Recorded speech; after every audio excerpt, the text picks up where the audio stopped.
Hello, fellow drinkers at the Jolly Heretic, resident poet here, and a hello again to those of us joining from History Debunked. Now, I hope all of you caught last night's stream where Ed, Dr. Paul Taylor, Richard Grannon, and the lounge lizard Lipton Matthews discussed the recent developments in the Ukraine situation.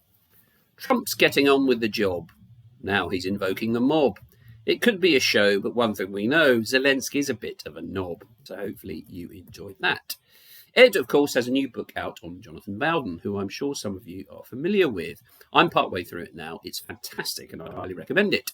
From the book, I learnt that Bowden worked very briefly as a bank clerk. This is a concept I found hilarious, and perhaps a typical interaction between Bowden and a customer went something like this. Thanks very much. Of course, the lending of money at interest has been the well-heeled boot in our people's collective neck since Cromwell readmitted the Jews in the 17th century.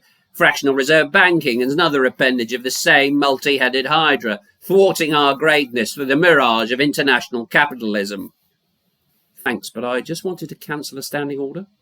So hopefully you enjoyed that little vignette. But now it's time for today's funny story. Two Irish friends, Paddy and Mick, were on holiday in London and they came across a shop with a sign that grabbed their attention. It read, suits £10 each, shirts £2 each, trousers £3 each. Paddy, with pound signs in his eyes, nudged Mick and said, "You see that, Mick? Just think about it. We could buy a ton of those clothes, take them back home and sell them for a great profit.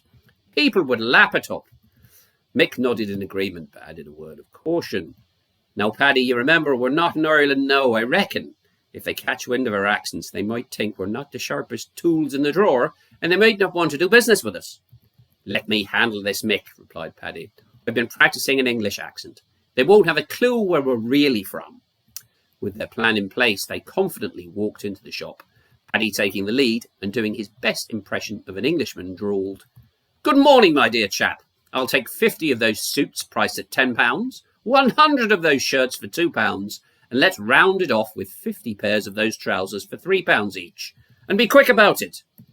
However, before he could continue with his plan, the store owner interrupted with a knowing smile. "You two are from Ireland, aren't you?" Paddy, taken aback and slightly flustered, admitted, "Well, yeah, we are. How did you know, like?" And the shopkeeper replied, "Because this is a dry cleaner's." So hopefully you enjoyed that funny story.